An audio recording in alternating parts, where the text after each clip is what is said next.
kita saudara iya, kerabat iya, temen iya.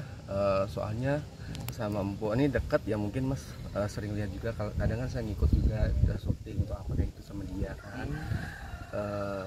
Ya pokoknya keluh kesahnya adalah Mas sama kita, karena kita kalau pas ini ketemu kita ngobrol tuh sampai jam 3 subuh, jam 4 subuh ada kita gitu kan. Jadi dan sejak sakit pun sebenarnya dirahasiain.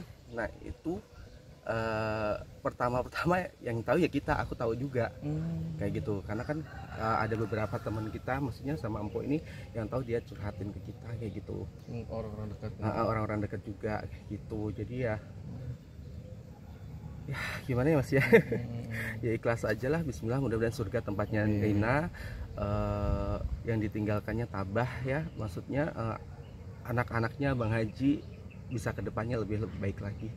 Itu aja sih Mas. Oke, Mas sendiri mungkin kenal Empok sendiri berarti udah berapa lama nih mungkin mengikut Empok lah bahasanya gitu? Sejak Empok itu baru-baru viral itu kita udah kenal kok, kayak gitu. Waktu ada salah satu di televisi yang pertama itu di Trans 7 ya, kayak gitu. Mas Kape gimana sih melihat sekarang mungkin Walpa yang meninggalkan anak-anak ikut, terutama mungkin Raffi Rafa yang bisa dibilang masih balita gitu, dan yang memang harus ada dengan didampingi sama ibu untuk membesarkannya, yang merawatnya gitu, tapi harus dengan takdir berkata lain gitu.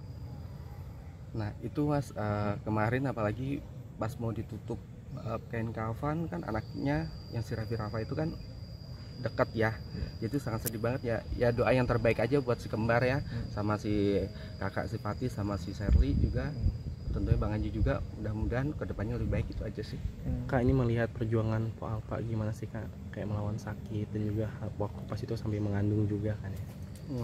Masya Allah, itu benar-benar saya saksinya juga. Itu sedih Mas sebenarnya. Awal-awal itu dia ada cerita ke kita kok, waktu itu di villa dia di puncak, bilang no ini gua kok ada benjolan di ini, cerita intinya panjang lebar ya. Akhirnya kan waktu itu kita bilang dia 3 bulan nggak haid ya, mungkin bunting kali bla bla bla, dengan bahasa kita ke dia yang dekat gitu kan, ini bla bla bla kayak gitu. Akhirnya udah sambil isi kan periksa waktu itu di salah satu rumah sakit di Menteng ya, itu diperiksa ternyata kan ya udah periksa kehamilan bla bla bla, udah ini. Akhirnya sekalian di biopsi gitu timbul gitu, dan akhirnya ya udahlah ada berobat di Malaysia ini kayak gitu juga. Udah ketahuan berobat di Malaysia, udah sampai sekarang ya kayak gini lah.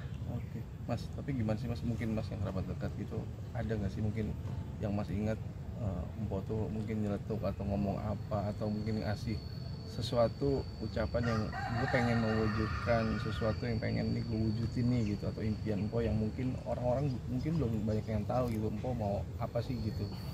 Biasanya kalau kerabat-kerabat dekat gitu, keluarga tuh biasanya suka tahu tuh misalnya Empok mau ngapain gitu ke depan atau ada sih Mas, tapi mohon maaf banget nih Mas, karena waktu itu amanat banget ya buat waktu itu saya cuma sama Empok aja berdua ngomongnya adalah, tapi saya nggak bisa ngomong kan itu amanat Mas.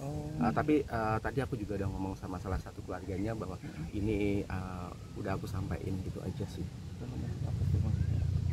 Mohon maaf nggak bisa ngomong karena itu benar-benar amanat banget kan. nggak sifatnya mungkin apa itu rahasia yang mungkin apa bentuknya ya, intinya sih lebih buat ke depan si anaknya ini aja sih. Gitu. Maksudnya kayak amanah untuk anak-anaknya gitu. Iya gitu. Kak, ada kenangan yang nggak bisa dilupain nggak sih Kak sama Empok selama masa hidupnya? Aduh banyak banget Mas, karena kalau saya nggak ke rumahnya pasti ditelepon ditanya di mana, kok lo nggak main ke tempat gue bla bla, terus tiba-tiba juga lo di mana, sibuk nggak kan kayak gitu. Kenapa bahasa itunya ya, kenapa Empok kayak gini, langsung udah temenin gue ke sini, temenin gue ke puncak, temenin gue kayak gini, karena kan kadang ada panggilan off air datang ini kayak gitu. Dia selalu tanya ke aku itu, maksudnya kamu lagi sibuk nggak, temenin kayak gitu. Kak, mendengar Empok udah nggak ada nih waktu pas kemarin ya, itu gimana sih Kak? Apa emang udah punya firasat atau gimana Kak? Untuk firasat sih pasti udah ada Mas, karena kan sebelumnya kan udah dibawa dari rumah sakit dari Malaysia langsung ada ke rumah sakit sini yang di daerah Blok M itu. Nah habis itu pulang baru dibawa lagi ke yang daerah Selipi ya, Mas itu pasti udah ada lah Mas. Jadi kita ya doa yang terbaik aja, karena mau kayak gimana kayak gitu ya, kita sekeluarga ya Bismillah berusaha untuk ikhlas, semoga empok di surga ya, udah nggak sakit lagi dia. Kita bisa hidup lebih ke depannya lagi gitu aja. Oke Mas, ini kan bisa dibilang di hari ketiga setelah wafatnya Mpo ya, mungkin sudah bertemu dengan Bang Aji juga nggak sih, mungkin kondisi beliau dan anak-anaknya setelah ditemui? Ini aku baru dari rumah tadi langsung ke sini ya kan, ya alhamdulillah Bang Aji ya gimana ya dia masih shock. Dia masih shock dan dia belum berani naik ke atas karena masih banyak memori kayak gitu. Tadi dia bilang juga masih banyak memori ya, karena kan kayak mana ya, kita tembak base camp kita kalau yang di rumah, yang di sini base camp kita emang di atas kayak gitu. Kadang buat kita karaokean atau apa ya banyak sih Mas. Jadi ya Bismillah aja lah, intinya kita sama-sama berdoa buat Nina atau Mbak Alfa ini ya diberikan surga sama Allah Subhanahu Taala, itu aja. Itu aja Mas ya.